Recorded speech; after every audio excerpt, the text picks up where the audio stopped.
জনকে আন্তর্জাতিক অপরাধ ট্রাইব্যুনালে হাজির করা হয়েছে। সেখানে আছেন মশিউর অনেক, যুক্ত হচ্ছে তার সঙ্গে। অনেক, আন্তর্জাতিক অপরাধ ট্রাইব্যুনালে মামলার বিচারিক কার্যক্রম সম্পর্কে জানতে চাই আপনার কাছ থেকে।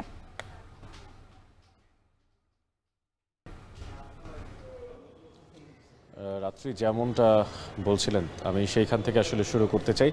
আজকে আন্তর্জাতিক অপরাধ ট্রাইব্যুনালে সব মিলিয়ে প্রায় 11 জনকে হাজির করা হয়েছে এবং যার মধ্যে অন্যতম ঢাকা উত্তর সিটির মেয়র আতিকুল ইসলাম। এবং জুলাই আগস্টের প্রেক্ষাপটে নিশ্চয়ই আপনারা জানেন যে এর আগেও আসলে তাদেরকে হাজির করা হয়েছে এবং আদালতের সামনে সোপর্দ করে তাদেরকে তাদের যে সমস্ত বিচারিক প্রক্রিয়া সেই সমস্ত বিচারিক প্রক্রিয়া সম্পর্কে অবগত করা হয়েছে।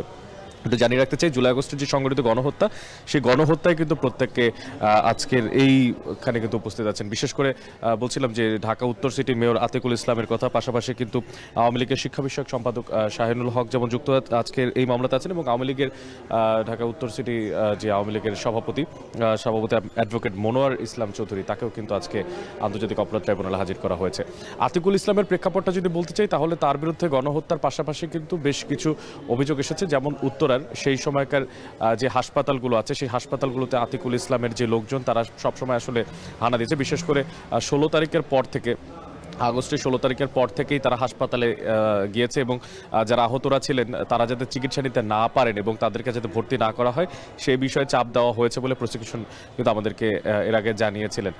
এর পাশাপাশি কিন্তু আমি আপনাদেরকে জানিয়ে রাখতে চাই যে এই প্রেক্ষাপটে যারা বাকি 10 জনকে নিয়ে আসা হয়েছে আতিকুল ইসলাম সহ, তাদেরও কিন্তু একই বিরুদ্ধে অভিযোগ আছে। বিশেষ করে আওয়ামী লীগের যিনি শিক্ষা বিষয়ক উপদেষ্টা সভাপতি আছেন সম্পাদক, তিনিও কিন্তু আসলে জুলাই আগস্টের সময় বিভিন্ন সময় তার যেসব সাঙ্গপাঙ্গ আছে তাদেরকে নিয়ে যারা ছাত্র জনতা আন্দোলন করছিল তাদেরকে আক্রমণ, হামলা, এই সমস্ত বিষয় কিন্তু তারাও যুক্ত ছিলেন।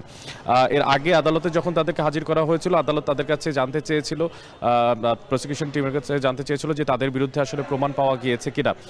প্রসিকিউশন জানিয়েছিল যে যেহেতু জুলাই আগস্টের প্রেক্ষাপট অনেক বিস্তর এবং সেখানের যে সমস্ত তদন্ত প্রতিবেদন সেগুলো আসলে অনেক ধীরে করার সুযোগ তৈরি যেখানে আসলে করতে হচ্ছে, সেই প্রেক্ষাপটে আসলে যে প্রাথমিক প্রমাণ কিন্তু তাদের বিরুদ্ধে পাওয়া গিয়েছিল। বিশেষ করে আতিকুল ইসলামের বিরুদ্ধে হাসপাতাল কর্তৃপক্ষ এবং যারা সেই সময় জুলাই আগস্টে সংঘটিত গণহত্যায় আহতরা আছেন তারাও কিন্তু অভিযোগ জানিয়েছেন যে তারাও কিন্তু তাদের যে সমস্ত অভিযোগ ছিল সেই অভিযোগগুলো কিন্তু তাদেরকে জানিয়েছে। তো এই ছিল রাত্রি। এখন পর্যন্ত আন্তর্জাতিক অপরাধ ট্রাইব্যুনাল থেকে সবশেষ বিস্তর আজকের আদালত প্রাঙ্গণ থেকে কি জানানো হয় সেটা জানিয়ে দিব সবশেষ খবর জানার পর্যন্তই।